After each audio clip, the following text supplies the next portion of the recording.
മൂകാംബിക ക്ഷേത്രം പണ്ടേ പുരാണ പ്രസിദ്ധമായിട്ടുള്ള വിശിഷ്ട ക്ഷേത്രമാണ്.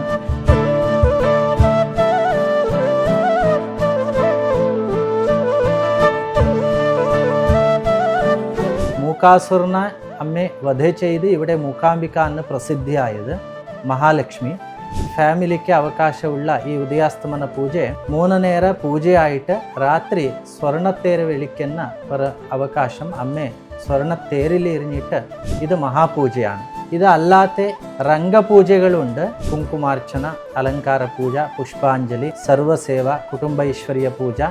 ചണ്ഡികാഹോമത്തിന് വിശേഷ നവചണ്ഡിയാണ്, അതിനെ വിശേഷ ശതചണ്ഡി, അതിനെയോ വിശേഷ സഹസ്രചണ്ഡി.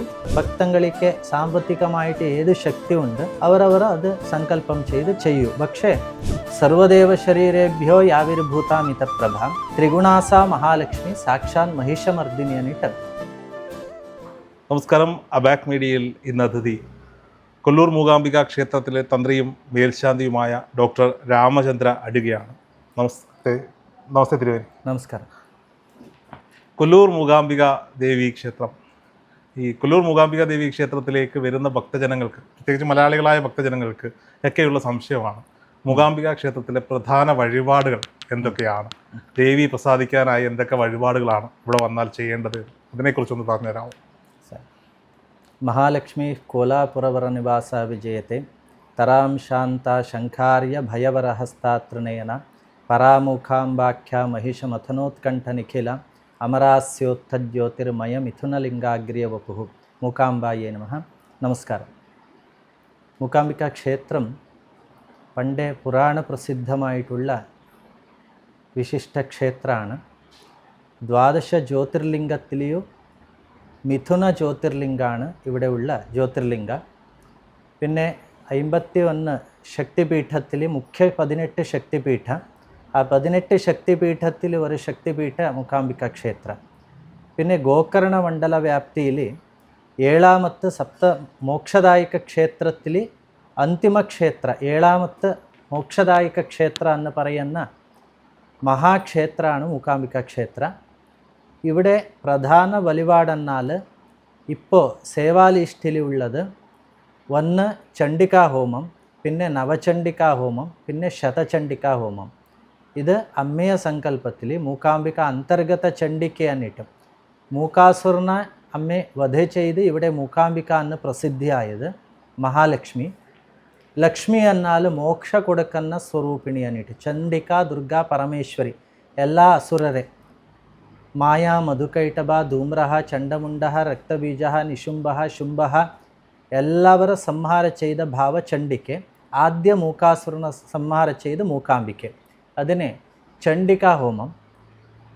അതല്ലാണ്ട് അമ്മയ്ക്ക് നേരിട്ട് ഉള്ളിൽ സേവ വഴിപാടായിട്ട് ചെയ്യുന്നത് ഉദയാസ്തമന പൂജ.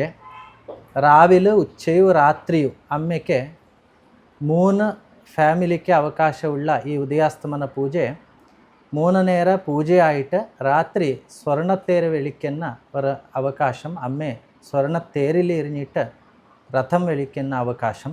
ഇത് ഉദയാസ്തമന പൂജ. പിന്നെ മഹാപൂജ എന്നിട്ട് ഒരു വഴിപാടുണ്ട്. അത് രാവിലെയും ഉച്ചയും ചെയ്യുന്നത്. പ്രധാനമായിട്ട് ഉച്ച പൂജയിൽ മഹാപൂജ അങ്ങനെ ഒരു നേര അമ്മയ്ക്ക് ഉള്ളിൽ സങ്കല്പം ചെയ്ത് പ്രാർത്ഥിച്ചിട്ട് പിന്നെ ദീപാരാധന കണ്ട് മരത്തിൻ്റെ രഥമുണ്ട്, പുഷ്പരഥ എന്ന് പറയുന്ന ആ രഥത്തിൽ ദേവി ആരൂഢളായിട്ട് രഥ വിളിക്കുന്ന അവകാശം. പിന്നെ പായസ, വട, അപ്പ നിവേദ്യം കിട്ടും. ഇത് മഹാപൂജയാണ്. ഇത് അല്ലാത്ത രംഗപൂജകളുണ്ട്. ഒരുപാട് ജനങ്ങളുള്ള ദിവസത്തിൽ ഇത് രംഗപൂജ ഇല്ല. മഴക്കാലത്തിൽ നോർമൽ അൺസീസണിൽ പിന്നെ വീക്ക് ഡേയ്സിൽ ഈ രംഗപൂജ അവകാശമുണ്ട്. വൈകുന്നേരം അമ്മയ്ക്ക് പലകത്തിൽ 11 നിവേദ്യങ്ങളെ പടി വെച്ച് ആ പടിയിൽ പലകത്തിൽ അപ്പ, ദോശ, പിന്നെ വട ഇങ്ങനത്തെ നിവേദ്യങ്ങൾ വെച്ച് ദീപാരാധന ചെയ്യുന്ന രംഗപൂജ വഴിപാടുണ്ട്. പിന്നെ അമ്മയ്ക്ക് ഈ നോർമലായിട്ട് ചെയ്യുന്നത് കുങ്കുമാർച്ചന, അലങ്കാര പൂജ, പുഷ്പാഞ്ജലി, സർവസേവ, കുടുംബൈശ്വര്യ പൂജ ഇങ്ങനത്തെ വഴിപാടുകൾ ദേവി സന്നിധാനത്തിലുണ്ട്. പ്രധാന രക്ഷകനായിട്ടുള്ള വീരഭദ്രസ്വാമിക്കും അലങ്കാര പൂജയുണ്ട്. ഇത് ക്ഷേത്രത്തിൽ നിത്യവും നടക്കുന്ന പൂജാവിശേഷങ്ങളാണ്, വഴിപാടുകളാണ്. ഈ ചണ്ഡികാ ഹോമം ചെയ്യുന്നത് എന്തിനു വേണ്ടിയിട്ടാണ് ഭക്തജനങ്ങൾ? ചണ്ഡികാ ഹോമം പ്രധാന സങ്കല്പം ചണ്ഡികാ ഹോമത്തിൻ്റെ സർവമംഗല പ്രാപ്തി എന്നിട്ട്. ജീവിതത്തിൽ മനുഷ്യനിക്ക് അമംഗല ഇല്ലാത്ത വ്യക്തികളില്ല. കർമ്മദോഷങ്ങൾ, ദുരിതങ്ങൾ നമ്മൾ ജന്മ സമയത്തിൽ നമുക്ക് പ്രാപ്തിയായിട്ട് വരും. ആ ദുരിതങ്ങൾ, കർമ്മദോഷങ്ങൾ, അമംഗലത്വ നിവൃത്തിയായിട്ട് സുമംഗലത്വ, സർവമംഗലപ്രാപ്തി എന്ന പ്രധാന സങ്കല്പത്തിൽ ചണ്ഡികാ ഹോമം ചെയ്യുന്നത്. പിന്നെ അവരവരുടെ ഉദ്ദേശ, അവരവരുടെ മനസ്സിലുള്ള സങ്കല്പങ്ങൾ, ശത്രുബാധ നിവാരണ, പിന്നെ കല്യാണ തടസ്സങ്ങൾ നിവൃത്തി, സന്താന പ്രാപ്തിക്ക്, അല്ലാണ്ട് ഉദ്യോഗപ്രാപ്തിക്ക്, ഇങ്ങനെ പല സങ്കല്പം വെച്ച് ആൾക്കാർ വരും.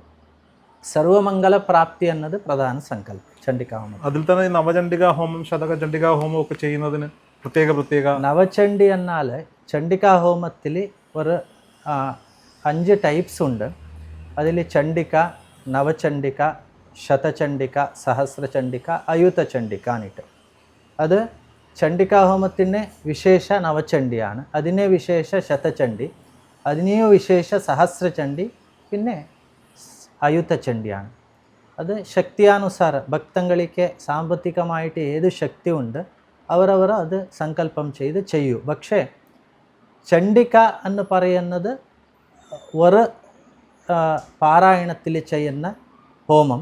നവചണ്ഡി എന്നാൽ 10 പാരായണം ചെയ്ത് ദശാംശമായിട്ട് ഒരു പാരായണത്തിൽ ആഹുതി കൊടുക്കുന്നത്.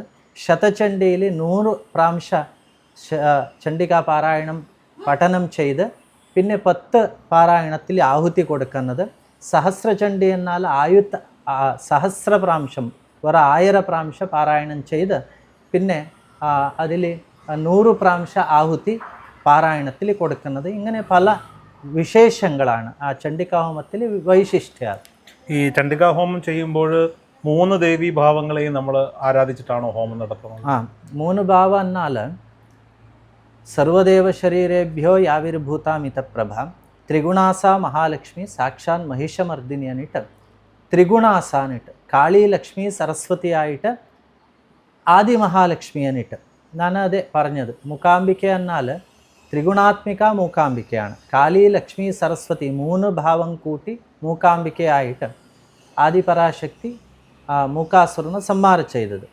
അതേപോലെ എല്ലാ ദേവതകളെ ശരീരത്തിൽ ഉത്പത്തിയായ തേജസ് ഒന്നിച്ച് 33 കോടി ദേവതാ ശക്തി സ്വരൂപിണിയായ ആദി മഹാലക്ഷ്മി ചണ്ഡികയാണ്.